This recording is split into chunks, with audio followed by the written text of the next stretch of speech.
আজ দিল্লির সবজি বাজারে গিয়ে দেখতে পেলাম কচুর শাক, তাই আর লোভ সামলাতে পারলাম না।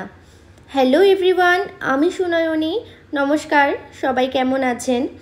আজকে আমাদের যে মহিপালপুর বাজার আছে, যেটা আমাদের দিল্লি এয়ারপোর্টের কাছে, ইন্দিরা গান্ধী এয়ারপোর্টের কাছে, তো সেখানে গিয়েছিলাম। মানে এটা আমাদের বাড়ির সামনেরই বাজার। তো দেখতে পেলাম কচু, আর কচু শাক কে না ভালোবাসে খেতে বলেন। তো তার জন্য নিয়ে আসলাম। দামটা একটু বেশি নিয়েছে। আর এখানে ওই কামরাঙা বলে এগুলো। আমার মেয়ে বলছিল যে এগুলোকে খায়। আমি বললাম হ্যাঁ। বললো কীভাবে খায়? আমি খেতে ভালোও লাগে এবং চাট করে খেলে বেশি ভালো লাগে। আর কচুর শাক না এখানে কেউ ছুলে দেয় না, ওরা ছোটো ছোটো করে পিস করে কেটে দেয়, বাড়িতে এসেই ছুলতে হয়। তো যথারীতি কচু শাকটা আমি ছুলে আর সিদ্ধ বসিয়ে দিয়েছি। এই কচুর শাকটা এখানে মোটামুটি আপনার একটা গাছ 60 টাকা নিয়েছে।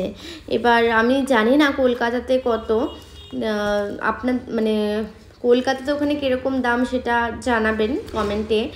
আর তবে আমি এটুকু জানি আমার বাপের বাড়ির ওদিকে ওখানে এগুলো 10 টাকা করে বিক্রি হয়।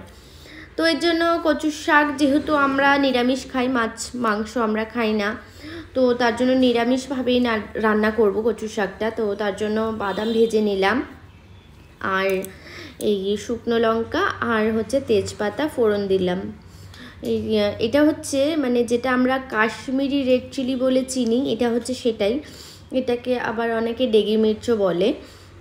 বেসিকলি এটাকে এখানে ডেগি মির্চি বলে, এখানে কাশ্মীরি রেড চিলি বলে না।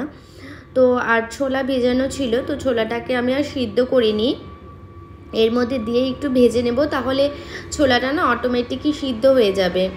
তো এবার আর একটু নারকেল ছিল, নারকেলটা আমি মিক্সিতেই বেটে নিয়েছি। তো সেখানে না কুড়োনোর দরকার পড়ে না মিক্সিতে বেটে নিলে। আর এখন কুড়োনোর ঝামেলাও ভালো লাগে না, হাত ব্যথা হয়ে যায় কুড়োতে কুড়োতে।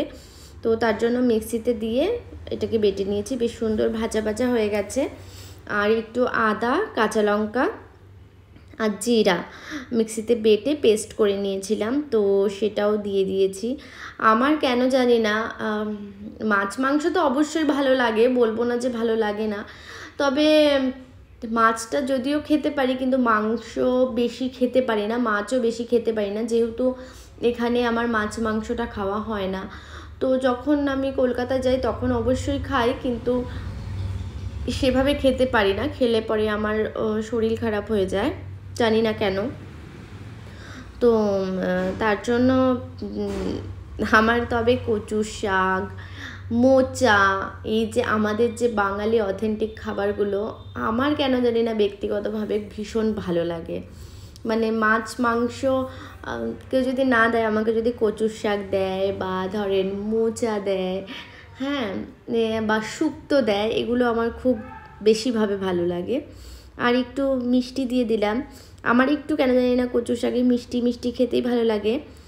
তবে এই যে শাকটা না, হাত কাটার সময়, অনেক সময় কচুর শাক হাত কাটার সময় হাত চুলকোয়, কিন্তু কাটার সময় আমার কিন্তু হাতটা একদম চুলকোয়নি। এবং যে লাল দাগটা হয়েছিল, আমি সঙ্গে সঙ্গে স্কচ ব্রাইট দিয়ে ঘষাতে সঙ্গে সঙ্গে আমার দাগটা সরে গেছে। তো এই যে মশলাটাও কষানো হয়ে গেছে, আর কচুর শাকটা আমি একদম ভালো করে ঝুড়িতে ফেলে একদম হাতা দিয়ে আমি চেপে চেপে জলটাকে একদম শুকিয়ে বের করে দিয়েছি, না হলে এটা কড়াইতে অনেকক্ষণ সময় লাগতো শুকোতে। তো একদম আমি কচুর শাক থেকে দেখতে পাচ্ছেন একদম ড্রাই করে জল বের করে নিয়েছি।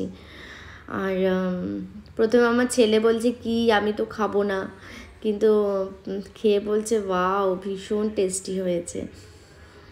আপনারা কিভাবে কি প্রসেসে কচুর শাক বানান সেটা জানাবেন। অবশ্যই জানি যে এখন বর্ষাকাল, ইলিশ মাছের মাথা দিয়ে খেতে খুবই ভালো লাগে, কিন্তু ওই যে আমার তাছাড়া আমার এই নিরামিষ পদেই বেশি ভালো লাগে, ইলিশ মাছের মাথা দিয়েও ভালো লাগে।